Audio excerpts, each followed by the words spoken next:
Assalamualaikum warahmatullahi wabarakatuh. Perkenalkan, nama saya Cynthia Alisa dari kelas MBS 5G.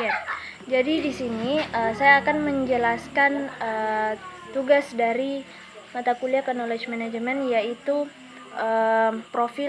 mengenai profil perusahaan. Jadi di sini saya akan menganalisa model knowledge management yang diterapkan dalam perusahaan tersebut. Jadi perusahaan yang saya pilih di sini yaitu perusahaan PT Unilever Indonesia Tbk.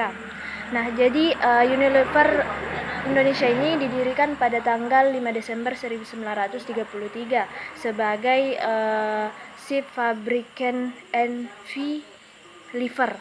Nah, kemudian pada tanggal 22 Juli 1980, nama perusahaan ini kemudian diganti menjadi PT Liver Brothers Indonesia, dan kemudian pada tanggal 30 Juni 1997, perusahaan ini kembali mengganti nama menjadi PT Unilever Indonesia Tbk seperti yang kita kenal pada saat ini.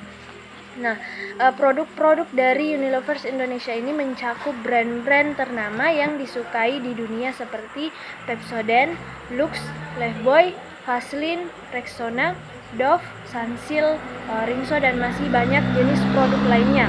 Nah, PT Unilever Indonesia Tbk sendiri adalah salah satu perusahaan di Indonesia yang berhasil dalam penerapan knowledge manajemennya. Nah, visi dari Unilever itu sendiri yaitu to become the first choice of consumer, customer, and community, yaitu menyediakan produk bermerek dan pelayanan secara konsisten dengan menawarkan dari segi harga dan produk yang berkualitas serta aman untuk dipakai oleh konsumen. Nah, kemudian misi dari Unilever itu sendiri yang pertama yaitu ingin menjadi yang pertama dan terbaik di kelasnya untuk memenuhi kebutuhan konsumen. Kemudian yang kedua, misinya yaitu menjadi rekan yang utama dan terbaik bagi pelanggan, konsumen, dan komunitinya atau komunitasnya. Kemudian yang ketiga yaitu menghilangkan kegiatan yang tak bernilai tambah dari segala proses. Kemudian yang keempat yaitu menjadi perusahaan yang terpilih dengan orang-orang yang berkinerja tinggi. Kemudian yang kelima yaitu berusaha untuk meningkatkan target pertumbuhan yang menguntungkan dan memberikan imbalan yang sesuai untuk karyawan dan pemegang saham. Kemudian yang keenam atau yang terakhir yaitu mendapatkan kehormatan karena integritasnya yang tinggi di dalam membantu masyarakat dan juga lingkungan hidup. Kemudian ada beberapa penerapan berdasarkan hasil analisa saya, penerapan knowledge management yang dilakukan oleh PT Unilever Indonesia itu sendiri. Jadi yang pertama yaitu ada komunikasi pemasaran yang bersifat one voice. Nah, maksudnya walaupun sistem komunikasi yang digunakan oleh perusahaan tersebut berbeda-beda, tetapi jika sudah dikoordinasi dan memiliki misi yang tepat, maka akan mudah meraih konsumen. Sistem komunikasi ini bukan hanya untuk meningkatkan pencitraan dalam suatu produk saja, tetapi juga dapat menimbulkan hasil penjualan yang baik dari produk yang telah dipasarkan tersebut. Kemudian yang kedua yaitu adanya pengembangan sumber daya manusia. Jadi maksudnya adalah karyawan adalah suatu aset yang berharga bagi Unilever Indonesia.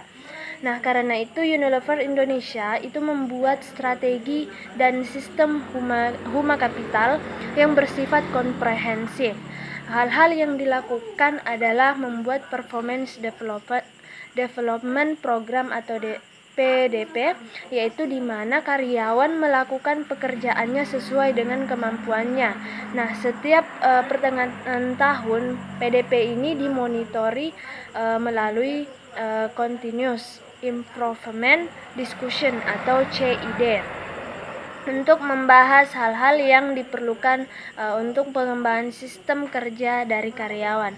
Kemudian yang ketiga yaitu budaya coaching.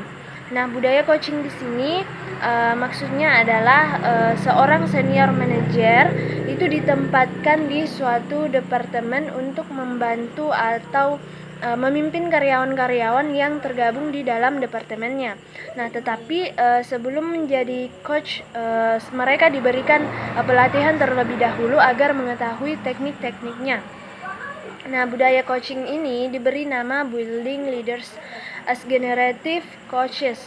Nah, kemudian yang keempat yaitu budaya sharing knowledge. Nah, di sini Unilever Indonesia menunjuk seorang senior manager untuk menjadi learning champion dengan sukarela untuk membagi pengalaman dan pengetahuan mereka di dalam ahlinya masing-masing. Nah, dalam hal-hal yang dilakukan oleh Unilever Indonesia, hal-hal yang dilakukan oleh Unilever Indonesia itu sendiri, yang pertama yaitu suatu asesmen bagi manajemen dan karyawan yang berkontribusi dalam membagi pengetahuan dan pengalamannya.